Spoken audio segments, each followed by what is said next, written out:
Hey everyone, my name's Jim Bob. How the hell are ya? So, while you wait for my Crash Bandicoot 4 video, I thought I would give a quick filler sort of video like I do these sometimes, like I did one on the Uncharted, like Tom Holland doesn't sell me as his character, or The Last of Us HBO Max, my little rant about that as well, and I thought I would just do another one right here, just while you wait for that review, because it is taking forever to edit.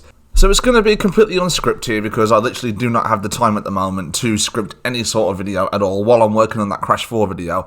So I'm just going to say this, straight up reaction, straight after watching it, and that's the final episode of WandaVision. I'll be talking spoilers for the season finale, so there's your warning.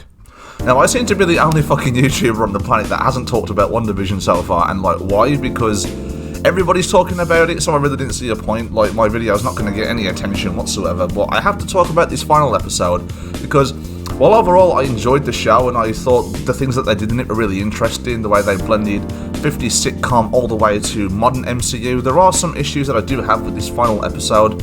Was it satisfying? Yeah, it was, but there was a few things in it, just a few little things in it, which I'm like, oh god, you could have done so much more with that. And so let's dive in. Well, let's talk, not dive in. Okay, so just a brief synopsis of what I thought of the entire show, just overall. I thought it was really interesting. The writing was interesting, how they started the whole thing off was interesting. I think the 50s sitcom thing dragged out a little too long. The first episode was fine. Maybe halfway through the second episode, at least give us something, but it was it sort of continued and seemed a bit endless, but at the same time, I was really invested and I just wanted to watch more. Episode 8 I thought was really good because it dived into, Wanda's backstory, it dived into what happened to her parents, how she got her powers, how she dealt with that sort of thing, and that, I really did enjoy that part. Now, Agatha Harkness as a villain, she's really bizarre and weird, and, I kind of like her, but at the same time, I kind of did like the way that the show sort of built up Wanda being the villain. I thought that would have been really interesting. Elizabeth Olsen's contract with the MCU, I'm not sure how many more projects she's involved in, so they can't really just make her the bad guy, because then the Avengers will have to fight against her rather than her join them, or something like that. So yeah, it's like the show decided that it needed to have a villain, and that villain is Agatha Harkness. Now, Agatha's backstory about, witches and stuff like that, that was interesting, because I've always been a sucker for that fantasy, magical art sort of thing. And thank God they actually referenced Wanda as Scarlet Witch in this show. This is the first time she's ever been referenced as that character from the comics. And oh yeah, by the way, the costume at the end, that is comic accurate. Comic accurate costume, I love it. Now, Wanda's never been the most flawless Avenger. Captain America, he's a badass, but he has flaws. Thor is a badass, he has flaws. Tony Stark is a badass, he has flaws. But Wanda seems to be the one who is constantly flawed, but will kind of do the right thing in the end, despite being, a little selfish at times, because she's keeping this entire town of Westview under her spell, where they do whatever she wants. She controls their daily life, and if they've got families or something like that, she won't. Whatever she wants, they can't even see them because they have to play a particular role in whatever's going down in her life. And in this episode, that all comes front and centre when Agatha sort of zaps every single person in the town, and they all approach Wanda, all cursing at her what have you done to me? Please let me see my family, or just let us die. It was well, that was brutal, and I think that was the moment where Wanda realised the pain that she was inflicting on everybody. I don't think she realised that they were feeling her pain and her trauma, rather than living this happy life that Wanda painted them out to be. And I may have missed something, but is Agatha Harkness's villainous motivation here to have Wanda's powers? Is it all she wants, just Wanda's powers?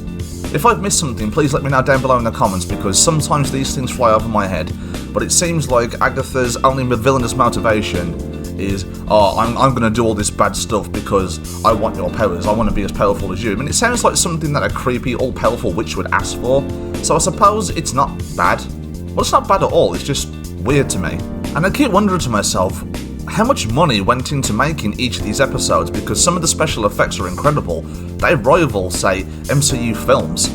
I mean, it's 10 times better than some of the shit you see in The Flash or Arrow or Supergirl. And I do like the idea that they used Vision's real body to weaponize him, Sword or whatever they're called, weaponized Vision's body to send him into this hex that Wanda's created to go and kill Wanda and Vision. And I like this little confrontation that fake Vision, painted as the real Vision throughout the show, is having a conversation with his real body, his real life body, and I thought that was interesting, trying to get it into his head, and then when White Vision's memories all come back. I mean, does this mean that Vision is alive and well?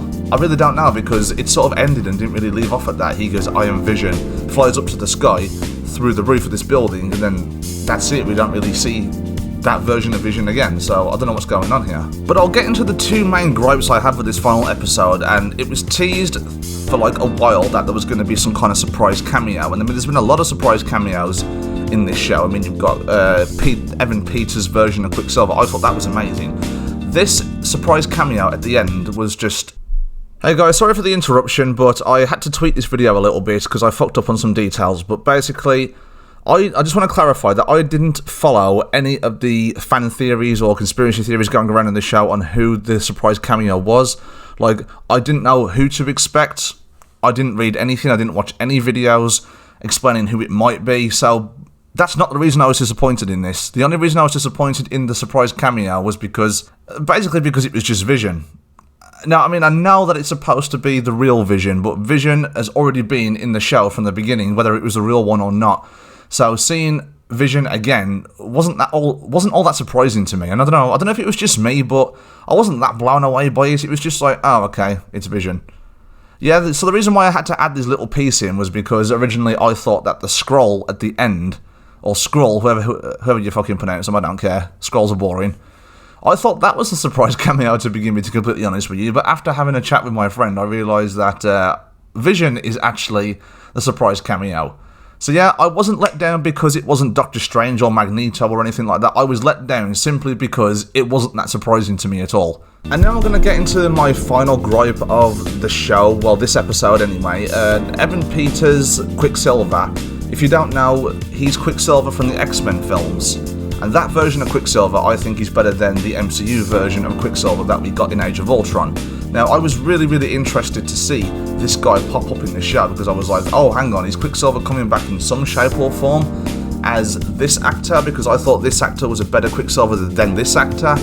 But now it just seems that this guy is just a bloke named Ralph. I mean, oh, what? Are you serious? Like, you could have done so much interesting stuff with that. This could have been the perfect opportunity for you to blend the X-Men films into the MCU, and it kind of feels like a huge missed opportunity, the fact that this guy is just an ordinary bloke named Ralph. So if this Quicksilver were to ever come into the MCU now, would it be this guy named Ralph with powers or something? I mean, I really don't know. Like, oh god, I really don't know. It just really annoyed me. Evan Peters as Quicksilver was one of the highlights of the final few X-Men films, and like Dark Phoenix completely pissed away everything and just injured him within the first like 10 minutes or so. So to bring him into the MCU, I was super excited. I was like, yes, this is the Quicksilver which the MCU should have had. And you bring him back and then don't do anything with it. Oh. So, Ralph Boner, Marvel, come on, you sacrificed a really good concept and a really good idea for the sake of a boner joke. Okay, I'm done with my rant now. But overall, I did really enjoy WandaVision. Like, I don't think it's absolutely fantastic like the internet has made it out to be. Like, I think it's just good. Great, no, but good, yes. And I'm really looking forward to more, because now Wanda is sort of on the run again, even though she was on the run in Civil War as well. Okay, so she's on the run again. God damn it, Wanda, do something to redeem yourself. And a quick third gripe I have with the final episode, which I just thought of on the spot as I was filming this, is basically when Wanda defeats Agatha, and then she approaches Monica, and then Monica says something like, oh, they'll never know what you sacrificed for them. I mean, come on, Wanda should be taking severe accountability for this. She kept people hostage, literally against their will. Fucking hell. So overall, WandaVision, I really enjoyed the show. Let me know what you guys thought of it down below in the comments. As always, I hope you have a fantastic day. If you like what I do here, please consider clicking that subscribe button. I really appreciate it. Remember, it's not just a movie, it's an experience. Take care, everyone, and stay awesome.